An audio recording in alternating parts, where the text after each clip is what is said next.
Muy buenos días, señorías. Se abre la sesión. Esta es la tercera sesión del Pleno del Congreso de los Diputados que celebramos en las especiales condiciones que están a la vista de todos. Unas condiciones cuya única finalidad es mantener la función parlamentaria mientras cumplimos con las medidas que se han implantado por la emergencia sanitaria en la que nos encontramos. En la sesión de hoy abordaremos la solicitud de autorización de la prórroga del estado de alarma y la convalidación de varios decretos leyes relacionados específicamente también con la lucha contra el COVID-19 y la mitigación de sus efectos. Lo haremos, como saben, no solo quienes nos encontramos en el salón de sesiones, sino también el resto de miembros de la Cámara que cumplirán con su obligación de parlamentarios siguiendo la sesión y votando telemáticamente y con sus deberes como ciudadanos haciéndolo desde su domicilio. Al inicio de estas sesiones he tenido siempre unas palabras para los fallecidos, los enfermos, el personal sanitario, los que nos dan de comer, los que nos cuidan y el resto de trabajadores que luchan en primera línea contra la pandemia, para los que se ocupan de mantener los servicios esenciales, incluidos los trabajadores del Congreso, y específicamente para los miembros de las Fuerzas Armadas y de las fuerzas y cuerpos de seguridad del Estado. Hoy quiero añadir, en la relación de gratitud, reconocimiento y homenaje a todos los ciudadanos y las ciudadanas que, permaneciendo en su domicilio, están también luchando contra la enfermedad de un modo muy valioso. Quiero expresar el agradecimiento de la Cámara a todos y todas ellas. Finalmente, invito a los presentes a recordar a los fallecidos como consecuencia de esta enfermedad, guardando un minuto de silencio.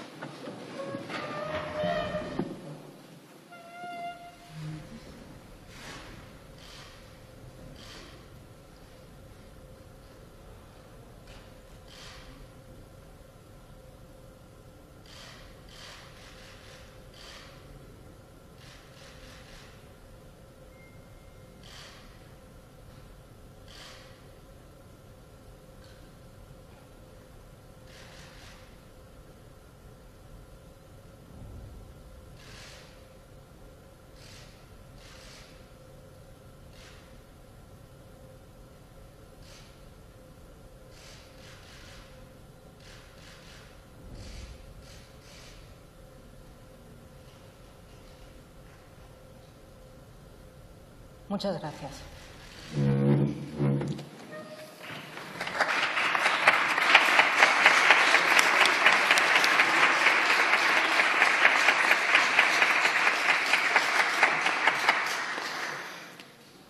De conformidad con lo dispuesto por el artículo 68.1 del Reglamento y con lo acordado por los portavoces, esta Presidencia somete al Pleno de la Cámara la modificación del orden del día en el sentido de permutar el orden de debate de la convalidación o derogación de los reales decretos leyes, con lo que con lo que el que figura como punto cuarto del orden del día será debatido en primer lugar y a continuación los puntos 2 y 3 de forma acumulada.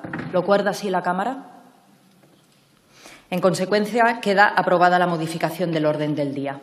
Asimismo, les informo de que las propuestas relativas a la solicitud de autorización de la prórroga del estado de alarma se votarán al finalizar el primer punto del orden del día.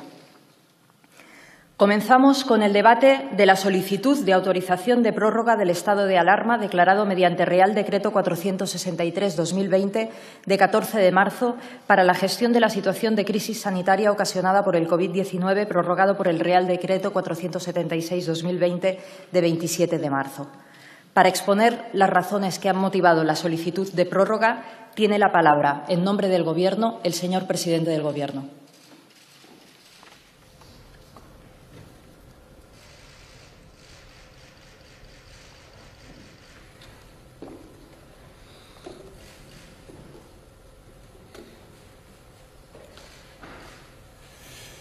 Buenos días, señorías. Gracias, señora presidenta. Quisiera comenzar mi intervención, como siempre, con el recuerdo emocionado a todos los compatriotas que han perdido la vida a causa de la COVID-19. En estos días, una de las cosas que más difícil nos resulta entender, y lo hemos dicho en alguna otra comparecencia, y que más nos estremece es la muerte en soledad. Personas que se han ido sin el abrazo de sus seres queridos, sin su última despedida. Sin duda alguna, nada va a compensar ese dolor, pero les rendiremos tan pronto como sea posible el homenaje que merecen. Si no tuvieron la cercanía de sus familiares, tendrán al menos el tributo del conjunto de la sociedad. Quiero también enviar desde esta Cámara todas las fuerzas y deseo de recuperación a quienes están luchando en los hospitales y en sus casas contra la enfermedad. Aquí en España y también en cualquier otra parte del mundo, porque no estaremos libres del virus hasta que haya desaparecido del todo esta pandemia en todo el planeta. Y eso lo están haciendo posible en una labor heroica nuestros grandes profesionales sanitarios y una sanidad pública a la que le debemos todo y debemos darle todo. Quiero recordar, por supuesto, a los más de 52.000 curados hoy en nuestro país. Ellos y ellas son hoy parte de nuestra alegría colectiva y de nuestra esperanza. Ellos son el símbolo de que estamos consiguiéndolo, de que esta guerra frente al virus será una victoria total. Y no quiero dejar de insistir, señorías, por último, en que las medidas drásticas tomadas, seguidas con disciplina, con coraje y con determinación por parte de la sociedad española quedándose en casa, han servido para salvar muchas vidas. Personas que nunca contrajeron la enfermedad porque frenamos los contagios a través del confinamiento. Señorías, la magnitud global de esta terrible pandemia es abrumadora, y ahí están los datos. La velocidad y su propagación es vertiginosa.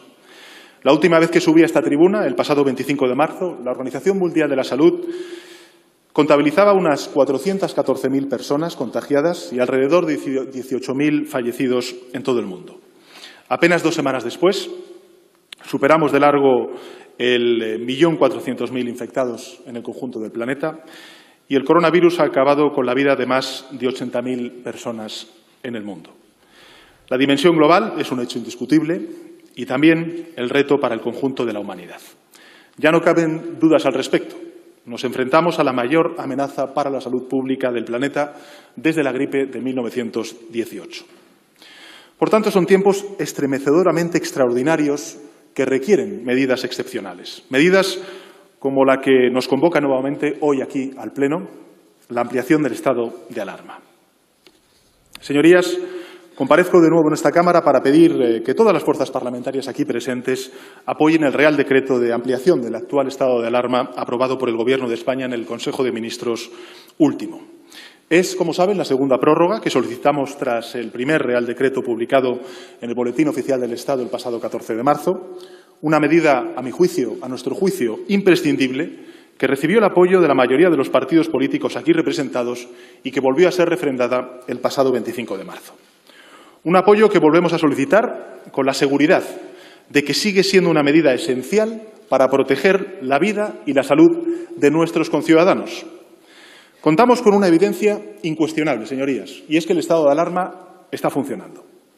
Tras estas semanas de una lucha que ha sido agónica por momentos, Vemos cómo el incendio que desató la pandemia comienza a estar bajo control. Los datos, con toda la prudencia que lógicamente podamos expresar, son alentadores. Hemos alcanzado y superado el pico de contagios del COVID-19 y nos encontramos cerca del inicio del descenso, lo que se llama la desescalada. Tras la primera etapa de esta emergencia, comenzamos la segunda, que es doblegar la curva. Y cuando decretamos el estado de alarma, señorías, la media de contagios en España estaba en el torno del 22%. Hoy los contagios son del 4%. Entonces tuvimos que tomar una decisión para toda España, para el conjunto del país, para el conjunto de las comunidades autónomas. Y esa decisión ha sido positiva para todas, pero sobre todo beneficiosa para el conjunto de ciudadanos. Vivan donde vivan, piensen lo que piensen, nos centramos en las personas porque, señorías, el virus ni entiende de ideologías ni tampoco de territorios. Su apoyo, entonces, lo hizo posible, señorías. Lo ha hecho posible a trabajar de manera ejemplar todos los representantes y también las administraciones públicas de nuestro país, independientemente de su signo político. Y, por encima de todo, lo ha hecho posible el excepcional sentido de comunidad del conjunto de la sociedad española, que asumió el liderazgo de los expertos y de las autoridades sanitarias y acató sus instrucciones y recomendaciones con responsabilidad y también con disciplina social. Todos somos conscientes del enorme sacrificio que esta segunda prórroga supondrá para una ciudadanía que, lógicamente, se resiente ya del esfuerzo librado a lo largo de este último mes. Pero también sabemos que es imprescindible consolidar lo que con tanto dolor y sufrimiento hemos conseguido en este plazo. Y eso es algo que solo conseguiremos si mantenemos el estado de alarma hasta que los científicos así lo consideren. Por tanto, nuestra prioridad ahora es no desandar el camino, no volver bajo ningún concepto al punto de partida, no bajar la guardia. Empezamos a ver el final de este largo camino que nos conducirá de nuevo a una nueva normalidad.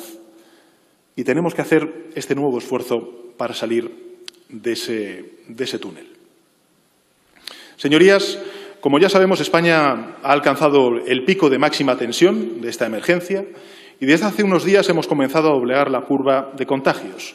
Si el ascenso ha sido duro, no será menos duro el descenso, que encierra además peligros nuevos que vamos a tener que sortear entre todos.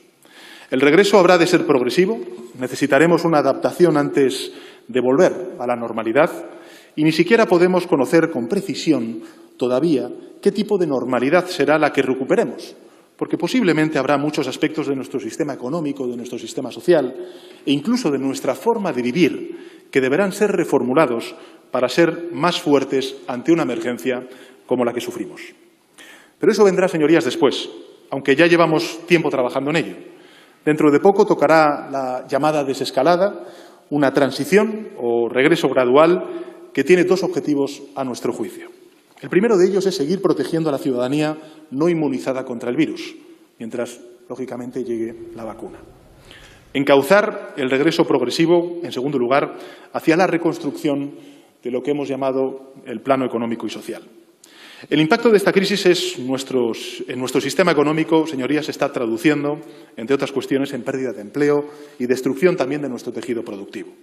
La reconstrucción completa es una fase futura que solo podrá comenzar cuando estemos a salvo del todo. Pero para llegar a ella debemos planificar en paralelo la fase segunda, es decir, la fase de desescalada. Como ya he enunciado, el Gobierno de España está preparando un plan para que esta fase pueda desarrollarse con eficacia y en esa planificación hay un equipo multidisciplinar integrado por epidemiólogos, tecnólogos, especialistas del máximo nivel en distintas disciplinas que se van a ver afectadas, lógicamente, por esta transición. Un equipo que está diseñando la reactivación progresiva de la actividad económica y social con posibles medidas, tanto individuales como colectivas, y que se elaborarán supeditadas a los criterios de la salud pública. Y también con la máxima colaboración y cooperación, como les dije en la última conferencia de presidentes, a los gobiernos autonómicos y también a los gobiernos municipales. Este plan, señorías, se irá adaptando a la evolución, lógicamente, de la pandemia, tanto en nuestro país como en el resto del mundo. Las medidas comprendidas serán primeramente de higiene, tanto individual como colectiva, y, en segundo lugar, acciones sanitarias de detección y atención a las personas infectadas por la COVID-19. En tercer lugar, iniciativas que necesariamente tienen que ver con el ámbito tecnológico, de control y de seguimiento de la pandemia. Este plan de transición será escalonado, señorías, y su velocidad dependerá de los progresos en el control de la pandemia. Los científicos, los técnicos que asesoran al Gobierno han establecido varios marcadores que fijarán el ritmo del retorno a esa nueva normalidad. Estos marcadores estarán relacionados con el control de contagios, con la recuperación de nuestro sistema de salud, y cada avance semanal que arrojen estos marcadores hará posible la apertura de nuevos espacios y el levantamiento de restricciones en el camino hacia esa nueva normalidad. Cada avance contra la epidemia vendrá seguido de un paso hacia la nueva normalidad, una nueva normalidad que solo será plena cuando el mundo disponga de una vacuna eficaz contra la COVID-19. En todo caso, señorías, todos los pasos hacia la nueva normalidad que se darán cada semana serán escalonados y, sin duda alguna, cautelosos, muy cautelosos. Y todos vendrán acompañados con medidas de higiene personal, colectiva, y con medidas de control y seguimiento de los contagios. Lo último que debemos permitir, señorías, es un desliz, porque supondría, más que un retroceso, una recaída. Esta próxima semana se dará el primer paso hacia esa nueva normalidad con la conclusión del permiso retribuido recuperable que se inició el día 30 de marzo. Se prevé la reincorporación a sus puestos de todos los trabajadores cuyas actividades quedaron suspendidas en aquella fecha y, naturalmente, esa reincorporación afecta solo a esos trabajadores y se mantiene la suspensión, y esto quiero subrayarlo, se mantiene la suspensión de todas las demás actividades que fueron paralizadas desde el 14 de marzo al decretarse el estado de alarma. Y los trabajadores y trabajadoras que se reincorporan el próximo lunes deberán adoptar ciertos hábitos de conducta y de higiene reforzados para protegerse a sí mismos y también para proteger a sus colegas de trabajo. En todo caso, en todo este proceso de transición a una nueva normalidad, me gustaría repetir que el Gobierno de España ha seguido siempre y volverá a seguir siempre el mandato de la Organización Mundial de la Salud, es decir, buscar un equilibrio entre la respuesta a la crisis sanitaria, la mitigación de los efectos socioeconómicos y el cumplimiento de los derechos humanos. Y es que debemos ser conscientes de que el estado de alarma que hoy solicitamos prorrogar lleva aparejada la restricción proporcionada y necesaria para, al fin y al cabo, recuperar esas libertades hacia las cuales también los ciudadanos tienen todo el derecho. Por eso es fundamental no olvidarnos de nuestra obligación como representantes públicos de ser exquisitos en la protección de las garantías legales. La salud pública, pero también la salud de nuestra democracia, nos va en ello. Señorías, la bandera que España necesita es la bandera de la unidad. En estos momentos de crisis es cuando debemos estar más unidos que nunca, porque las amenazas se multiplican. A la emergencia sanitaria, económica y social y al cansancio, lógicamente físico y psicológico, de una ciudadanía que lleva confinada casi un mes, se suma un nuevo problema que estamos viendo a diario, y es el peligro de la desinformación. La Policía Nacional nos advirtió hace unos días de la aparición de 1,5 millones de cuentas en redes sociales relacionadas con la COVID-19, cuya única función es difundir noticias falsas para manipular a la opinión pública. Repito, 1.500.000 perfiles destinados a propagar bulos y fake news. Que se mienta con un tema tan delicado como la enfermedad en tiempos de incertidumbre social es también un problema de salud pública y, de nuevo, es un problema fundamentalmente de salud democrática. En este sentido, quiero apelar una vez más a la responsabilidad colectiva de todas las fuerzas políticas que representamos al conjunto de la soberanía popular en esta Cámara. No son tiempos para discusiones estériles que nos distraigan de la única batalla que importa, que es vencer al virus, para poder comenzar cuanto antes la reconstrucción económica y social de nuestro país. Debemos concentrarnos en seguir aplicando las medidas derivadas del estado de alarma, cuya ampliación sometemos hoy a su votación, medidas que dan continuidad a todos los esfuerzos que ya hemos realizado y que quisiera recapitular. Anunciamos la movilización de hasta 200.000 millones de euros para proteger y asegurar a las familias, a los trabajadores y trabajadoras, a la economía social, a los autónomos, a las empresas de nuestro país.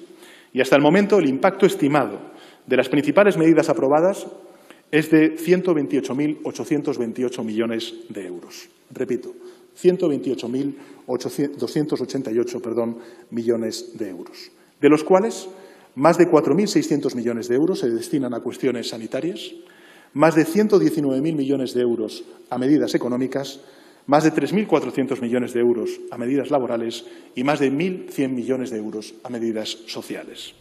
Esto supone, señorías, la mayor movilización de recursos públicos de toda nuestra historia democrática. Y para comenzar por las medidas sanitarias, estas lo que pretenden, lo hemos compartido en alguna otra ocasión en esta tribuna, en primer lugar, garantizar la liquidez del sistema de sanidad para ampliar la capacidad de nuestro sistema. En segundo lugar, reforzar la investigación, la ciencia, para encontrar cuanto antes la cura. En tercer lugar, reforzar y proteger las residencias de mayores que se han revelado como un punto crítico en esta crisis. Nuestros padres, nuestras madres, nuestros abuelos son los más amenazados y no pueden ni deben sentirse los más indefensos. Reforzar, en cuarto lugar, también las medidas educativas para que se mantengan las actividades a través de modalidades online, a distancia, evitar, en definitiva, las desigualdades en la educación por el cierre de escuelas y universidades. Y, en quinto lugar, aumentar las medidas de aislamiento y, con ello, las de movilidad para impedir los contagios. En segundo lugar, las medidas sociales respaldadas con 1.100 millones de euros pretenden, primero, aplicar y ampliar la moratoria de la deuda hipotecaria, la renovación automática de los contratos de alquiler, articular microcréditos para el pago de hasta 6 meses de alquiler a través del ICO para los inquilinos en situación desfavorable, aplicar la moratoria en el pago a la renta para aquellos arrendatarios en situación de vulnerabilidad, prohibir, en quinto lugar, la suspensión de los suministros básicos y garantizar el abastecimiento alimentario. En sexto lugar, ampliar el bono social eléctrico a los autónomos y permitirles que suspender las facturas de electricidad y gas y abonarlas durante los 6 meses posteriores sea una realidad a la finalización del estado de alarma. En séptimo lugar, garantizar el transporte mínimo imprescindible. Garantizar también la protección de las víctimas de la violencia de género que en estos días sufren la doble amenaza a la cual hemos hecho referencia en anteriores debates, como es el propio virus y la convivencia forzada con sus maltratadores. En noveno lugar, monitorizar los precios del consumo para que los precios del mercado sigan siendo justos en materiales que ahora mismo son esenciales para el conjunto de la ciudadanía, mantener también la atención en el ámbito legal y prohibir el incremento de los precios de los servicios funerarios. En tercer lugar, las medidas económicas tienen por objeto financiar, aportar liquidez y también una línea de crédito. Además, ha quedado aplazado el pago de impuestos hasta un máximo de 30.000 euros para pymes, para trabajadores y trabajadoras autónomos, durante un periodo de 6 meses, con 3 meses de carencia en el pago de intereses. Y a esto hay que sumar que hemos impulsado ayudas a sectores productivos específicos. Como saben ustedes, hemos agilizado el despacho de mercancías en aduanas y hemos reforzado el apoyo a las comunidades autónomas y también a los entes locales. Y, en cuarto lugar, están las necesarias medidas laborales que establece. En primer lugar, el teletrabajo como medida de flexibilidad laboral, entendiendo y siendo conscientes de las dificultades que entrañan para algunos puestos de trabajo y determinados territorios de nuestro país. La puesta en marcha, en segundo lugar, de un permiso retribuido recuperable desde el 30 de marzo hasta el 9 de abril. Finaliza, por tanto, hoy mismo. ¿Para quiénes? Pues, lógicamente, como hemos dicho, para los trabajadores de sectores no esenciales y con las limitaciones que ustedes ya conocen. Hemos limitado temporalmente también los despidos objetivos por causas vinculadas con la COVID-19. Hemos destinado más de 3 millones de euros para el subsidio extraordinario por falta de actividad para las personas integradas en el Sistema Especial de Empleados de Hogar del Régimen General de la Seguridad Social y también suma más de 17 millones de euros para el subsidio de desempleo excepcional por fin de contrato temporal. Se ha interrumpido también el cómputo de la duración máxima de los contratos temporales. Hemos prorrogado de manera automática las prestaciones por desempleo. Hemos destinado más de 230 millones de euros para la contratación de 200.000 trabajadores y trabajadoras del campo en los ayuntamientos. Y para las pequeñas y medianas empresas y los autónomos hemos aplazado el pago de deudas con la Seguridad Social para empresas y los trabajadores por cuenta propia hasta el 30 de junio. Hemos puesto en marcha la moratoria de las cotizaciones a la Seguridad Social de 6 meses y la prestación extraordinaria por cese de actividad de los trabajadores autónomos. Y en cuanto a las medidas de cara a los ERTEs, los trabajadores que entren en un ERTE sin reunir los requisitos de desempleo percibirán también la prestación por desempleo. Y las pymes, con menos de 50 trabajadores que entren en este proceso de ERTEs, estarán exentas de abonar las cotizaciones empresariales. De cara a los empleados públicos, se coordina el calendario autonómico de las ofertas de empleo público para cuerpos docentes, que suponen 27.000 plazas. Se permite que los empleados públicos puedan realizar tareas distintas a las del puesto de trabajo y apoyar voluntariamente aquellas áreas que requieren un refuerzo como consecuencia de la COVID-19. Se prorrogan los contratos de ayudantes, de profesores ayudantes doctores, de profesores asociados y profesores visitantes, así como los contratos de personal investigador. Y, por último, hemos impulsado medidas especiales para los sectores esenciales, como la apertura de determinados establecimientos hoteleros y el acceso de transportistas a determinados servicios y manutención en zonas de servicio. Señorías, paso a resumir, aunque sea brevemente, el impacto de estas medidas en la sociedad española. En primer lugar, de la línea ICO para la cobertura por cuenta del Estado de la financiación, ya se ha habilitado una primera línea de 20.000 millones de euros y quiero anunciarles también que en el próximo Consejo de Ministros, que vamos a celebrar extraordinario este viernes, pondremos en marcha la segunda línea de 20.000 millones de euros, de nuevos 20.000 millones de euros de líneas ICO. Las estimaciones del Gobierno apuntan a que se podrían beneficiar más de 1.300.000 autónomos y empresas que podrán así afrontar sus obligaciones y garantizar con ello la continuidad de su actividad una vez terminen las dificultades derivadas de esta crisis sanitaria. Además, la ampliación del límite de endeudamiento del ICO, con el fin de aumentar las líneas de financiación a empresas, a autónomos, para facilitarles esa liquidez adicional que tanto reclaman, dotado con 10.000 millones de euros, beneficiaría, en este caso, a otras 130.000 empresas y trabajadores autónomos. Desde el Gobierno de España queremos que todas aquellas actividades que son perfectamente viables, pero que están teniendo dificultades transitorias, y subrayo lo de transitorias, como consecuencia de la crisis sanitaria de la COVID-19 y del estado de alarma, puedan superar este bache, que es temporal, y puedan continuar con su actividad. En cuanto a los trabajadores autónomos, más de 588.000 autónomos ya han solicitado la prestación extraordinaria por cese de actividad o por una reducción, como saben ustedes, de al menos el 75% de la facturación respecto a la media del semestre anterior. Según las previsiones del Gobierno, llegarán al 1.000.000 los que finalmente se beneficiarán de esta medida. En cuanto al subsidio extraordinario por la falta de actividad para empleadas y empleados del hogar, un colectivo que representa, como saben ustedes, a casi 400.000 personas, en su mayoría mujeres, también se van a ver beneficiadas por esta ayuda. Y con respecto a la medida de protección hacia los trabajadores y trabajadoras afectados directamente por la COVID-19, ya se han acogido más de 300.000 trabajadores y trabajadoras que se ven obligados a guardar la cuarentena por el riesgo a contagiar a sus colegas de trabajo. En materia de vivienda, hasta 1.200.000 inquilinos podrían beneficiarse de las medidas aplazando el pago de rentas en caso de dificultades económicas derivadas por la crisis de la COVID-19. En materia de agricultura y para asegurar la cadena alimentaria y el abastecimiento afrontando las necesidades de fuerza de trabajo en la temporada de recolección, el Gobierno va a financiar con 236 millones de euros la contratación, como he dicho antes, de 200.000 trabajadores y trabajadoras por parte de los ayuntamientos. Vamos a flexibilizar también la contratación temporal de trabajadores, permitiendo la compatibilidad entre los ingresos por labores agrícolas y prestaciones públicas para incorporar entre 75.000 y 80.000 personas. Además, se amplían los plazos de suscripción de seguros agrícolas y la refinanciación de préstamos por sequía con 2,5 millones de euros. Y también, como han pedido algunas comunidades autónomas, se amplía el plazo para solicitar las subvenciones PAC de este año hasta el 15 de mayo. Por último, en relación con las medidas para garantizar el suministro de energía a consumidores devenidos vulnerables, se podrían beneficiar más de 1.250.000 familias.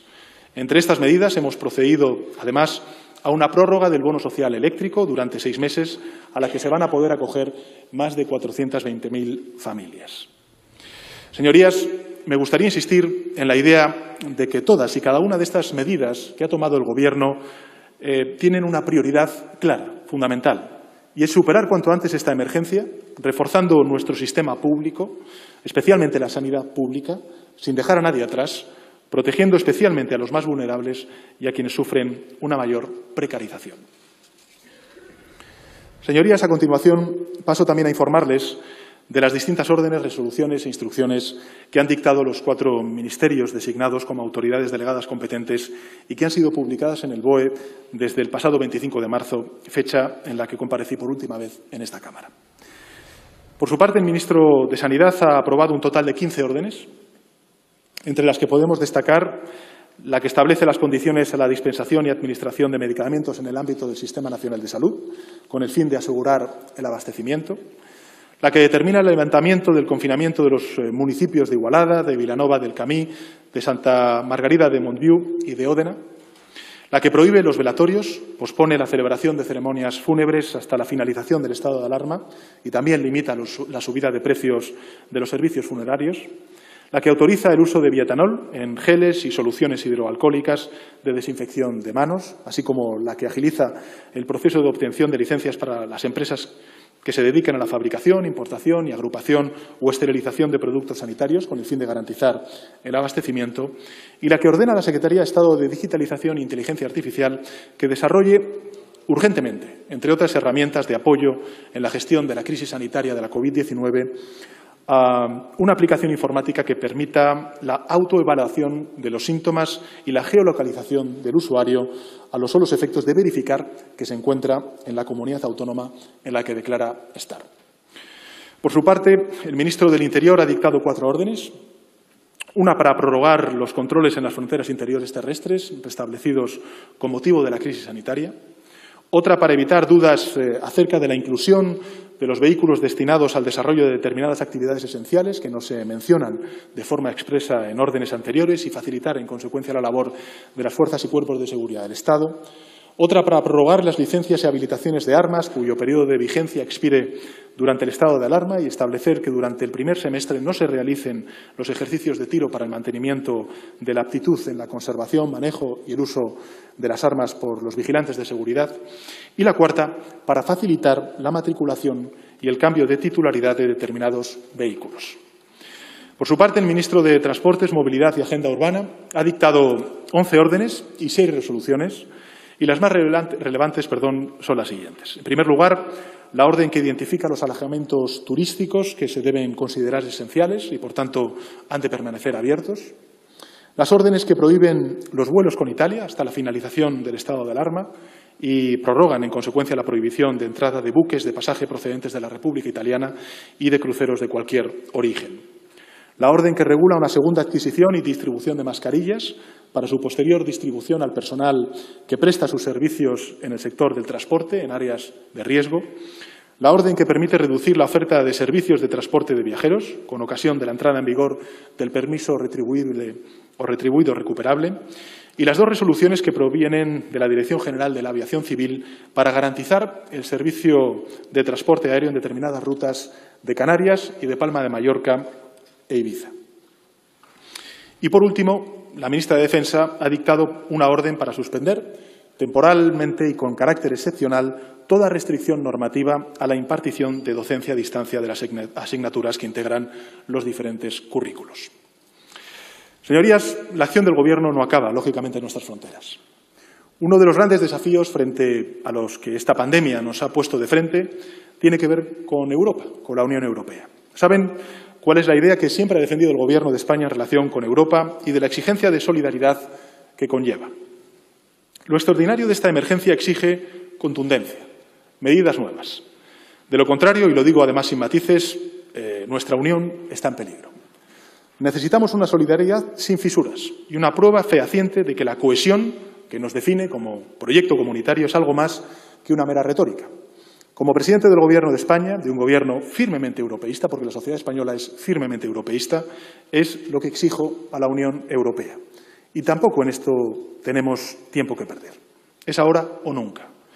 Tenemos ya sobre la mesa el programa temporal de compra de emergencia del Banco Central Europeo, inédito y que aplaudimos. Tenemos también un diseño de un fondo de reaseguro por desempleo, el llamado Plan Sur. Vamos a ver cuáles son los detalles de ese plan, pero necesitamos mucho más.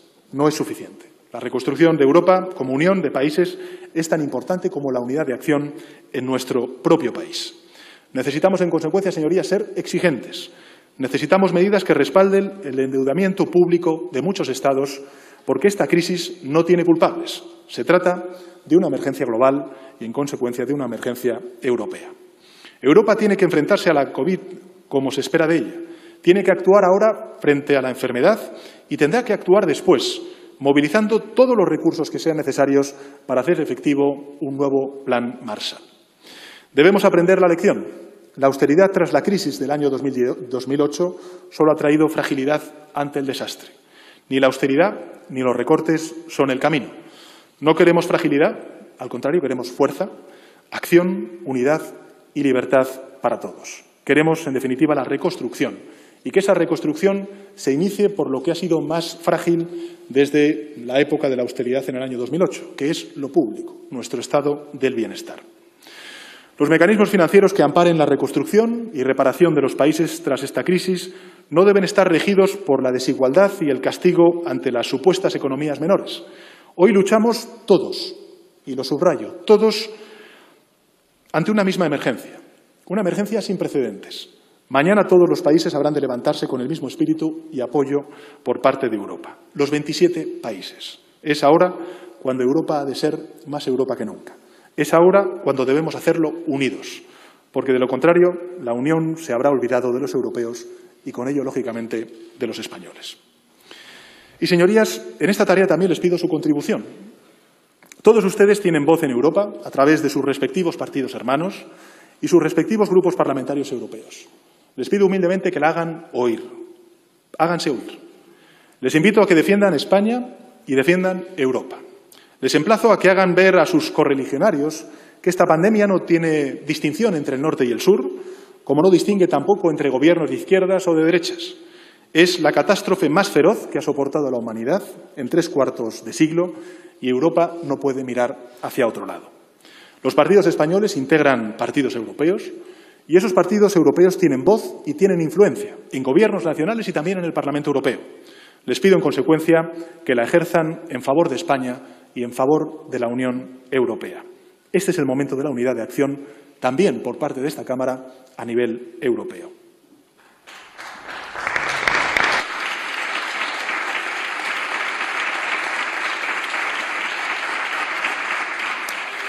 Y, señorías, sé que vivimos duros tiempos de confinamiento que merman nuestro estado de ánimo. Comprendo la fatiga por el encierro, especialmente la de aquellas familias con peores condiciones de habitabilidad.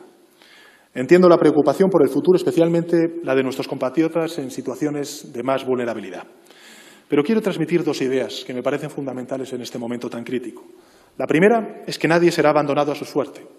El esfuerzo colectivo velará porque la estela de víctimas civiles no se vea seguida de una masa de víctimas sociales. Y la segunda es que solo la resistencia, la disciplina social y la ciencia nos permitirán superar este durísimo trance. La COVID-19, como saben ustedes, señorías, ha abierto en todo el mundo una triple crisis. Lo hemos dicho en muchas ocasiones. Se dice reiteradamente por parte de todos ustedes en sus distintas comparecencias públicas. Hay una crisis sanitaria, hay una crisis económica y hay una crisis social. Desde Alemania hasta China, desde Estados Unidos hasta Francia, desde Italia a Japón o Gran Bretaña. Cada día que pasa, el conjunto de naciones es consciente que no era un hecho aislado de una o dos naciones, sino que es, como ha dicho la OMS, una pandemia global. Se trata, en consecuencia, de una emergencia global. Pero, señorías, únicamente en España, al menos entre los grandes países, el virus ha abierto una cuarta crisis, que es la crisis política. Y no lo digo yo, lo constatan cabeceras prestigiosas como, por ejemplo, el Financial Times a lo largo de esta última semana. En un artículo reciente, este diario económico se extrañaba de que mientras en todos los países la pandemia ha servido para minimizar las rivalidades políticas, en España está sirviendo para enconar la confrontación política. Esta semana, por ejemplo, escuchábamos al líder de Portugal, conservador, en la oposición, hacer un discurso emotivo, deseándole suerte y acierto al primer ministro António Costa, porque su suerte y su acierto, decía el líder de la oposición, serían los de todo Portugal.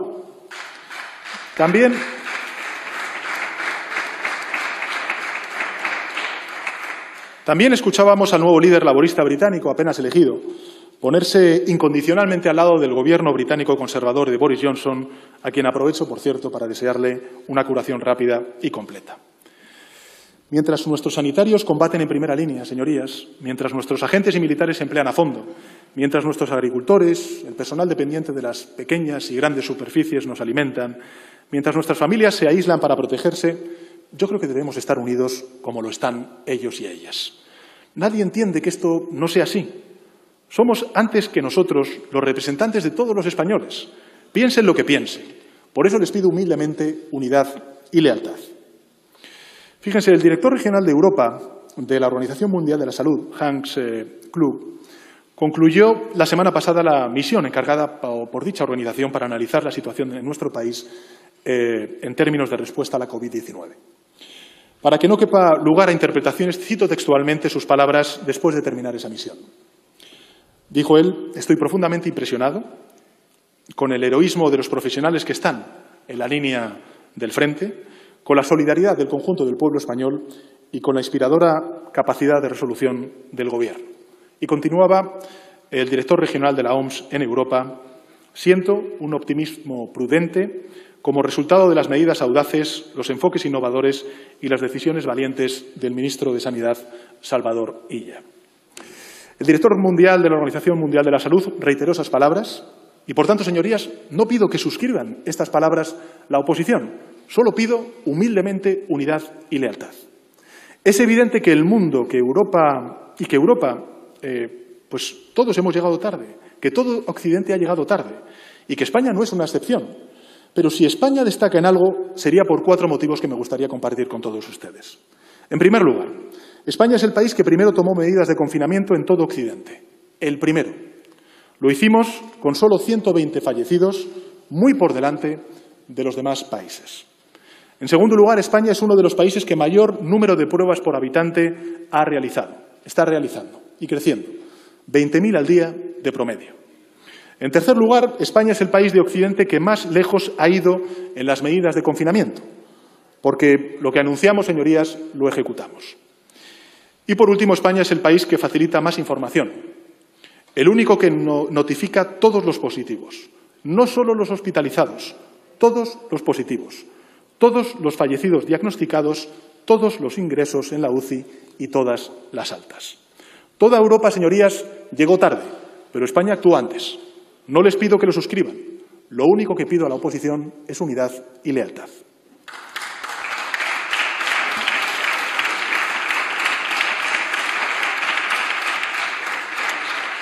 Por supuesto, señorías, estos datos proceden de fuentes tan incontestables como el medio europeo político o el estudio COVID-19 de una universidad prestigiosa británica, la Universidad de Oxford. Precisamente este estudio, el de la Universidad de Oxford, otorga a España la puntuación más alta de los países occidentales, 90 sobre 100. 90 sobre 100 en cuanto al rigor en la respuesta a la pandemia. Seguro que para la oposición, pues 100 sobre 100 hubiera sido mejor que 90 sobre 100, como también para el Gobierno. Seguro que hay cosas que con los conocimientos de hoy habríamos hecho distinto ayer, pero ayer actuábamos con los conocimientos de ayer, no con los conocimientos de hoy. Ningún gobierno de ningún país puede presumir de no haber cometido ningún error, señorías, ninguno. Combatimos contra un enemigo, el virus, que es desconocido para la ciencia y, en consecuencia, también para los expertos que asesoran al Gobierno y, en consecuencia, también para los gobiernos. La autoexigencia del Gobierno de España, señorías, es máxima, es absoluta. Lo que les puedo garantizar es que el Gobierno español ha trabajado todo el tiempo y todo el tiempo lo ha hecho de buena fe.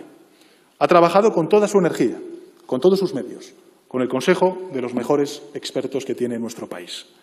Y estoy convencido también, señorías, de que los gobiernos de todas las comunidades autónomas, de todos los municipios, sin distinción de color político, están actuando con esa misma voluntad.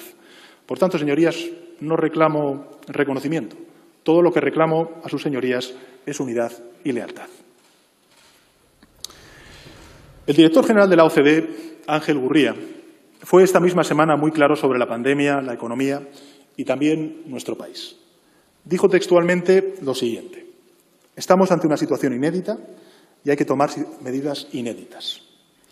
Es un falso dilema si uno escoge entre economía o salud. En estos momentos lo único que se puede hacer, continuaba diciendo el mexicano Ángel Gurría, es luchar contra la pandemia con todos los elementos que se tengan. Primero, hay que atender a los desempleados, a los que se han quedado sin actividad. En el caso de España, decía el secretario general de la OCDE, lo que están haciendo ahora es muy ejemplar desde el punto de vista del confinamiento y eso va a permitir que terminen más rápido con la diseminación del virus. La pandemia terminará, decía el mexicano Ángel Gurría, sobre todo si aplican, como en España, medidas tan importantes como las que estamos aplicando. Por tanto, señorías, No solicito este tipo de declaraciones por parte de la oposición. Todo lo que pido es unidad y lealtad.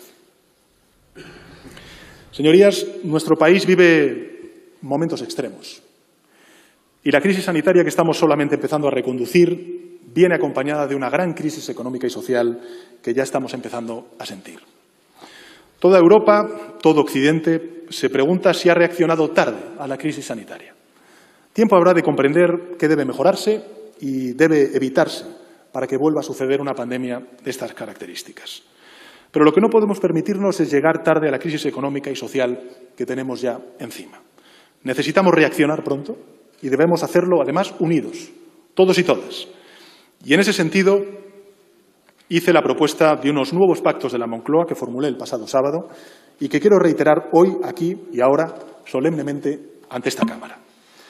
Si nuestros sanitarios combaten unidos contra el virus, si nuestros policías, nuestros militares dan la cara frente al virus, si nuestros agricultores, nuestros dependientes, como decía antes, se mantienen en sus puestos frente al virus, si nuestras familias se recluyen unidas para protegerse frente al virus, si la destrucción del empleo nos afecta a todos y a todas, si la crisis pone en riesgo el bienestar de todos y todas, si golpea a todos y todas sin distinguir preferencias políticas, ¿qué sentido tiene la división? ¿A quién beneficia la división? Tenemos en nuestra historia democrática un precedente en el que podemos inspirarnos. Ya nuestro país se enfrentó a una situación distinta, pero también dramática, que amenazaba con llevarse por delante nuestra economía y con ella nuestra democracia recién reconquistada. Y los españoles supimos responder unidos, sin distinción de credos y también de ideologías. Identificamos un peligro y plantamos cara juntos con esos pactos de la Moncloa. Esa misma fórmula es la que estamos proponiendo con las modificaciones lógicas que corresponden a la transformación que ha experimentado nuestro Estado, hoy un Estado fuertemente descentralizado. Por tanto, lo que propongo es un gran acuerdo para la reconstrucción económica y social de España, en el que participen todas las fuerzas dispuestas a arrimar el hombro. Partidos políticos, por supuesto, pero también empresarios, empresarias, sindicatos y, por supuesto, las comunidades autónomas, las diputaciones provinciales y los ayuntamientos. Les propongo un acuerdo para la reconstrucción económica y social de España. En estos últimos días he escuchado algunas reacciones que manifiestan ciertas reservas a esta iniciativa. Se ha dicho que no puede implicar un cambio de régimen. Bueno, pues 100% de acuerdo. El régimen es y debe seguir siendo nuestra Constitución social y democrática, que tiene la plena vigencia y debe inspirarnos en toda su amplitud. Se ha dicho que no puede anular el control parlamentario del Gobierno.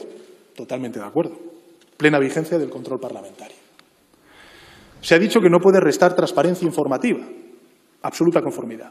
Debe mantenerse absoluta transparencia informativa como llevamos haciendo desde el inicio de esta crisis.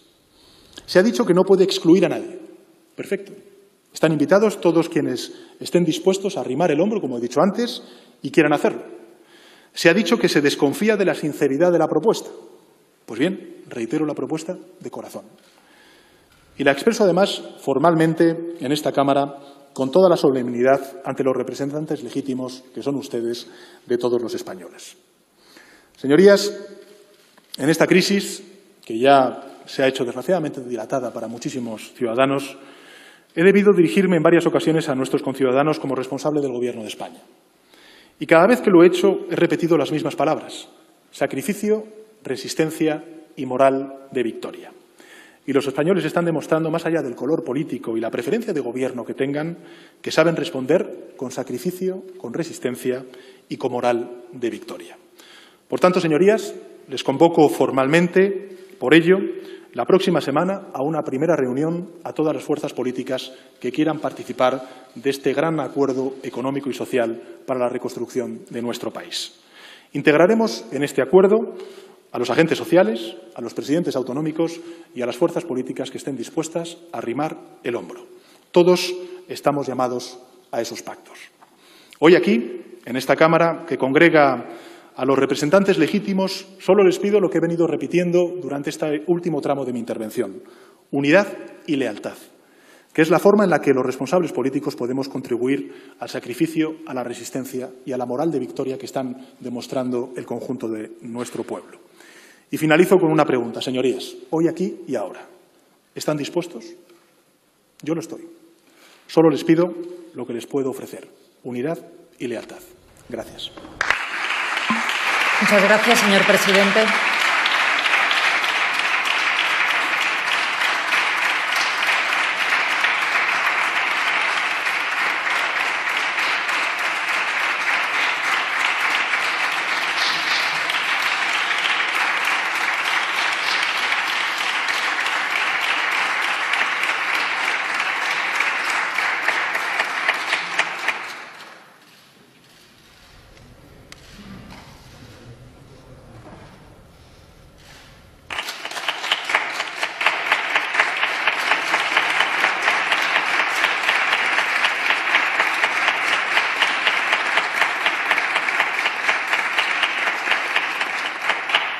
Muchas gracias. A continuación intervendrán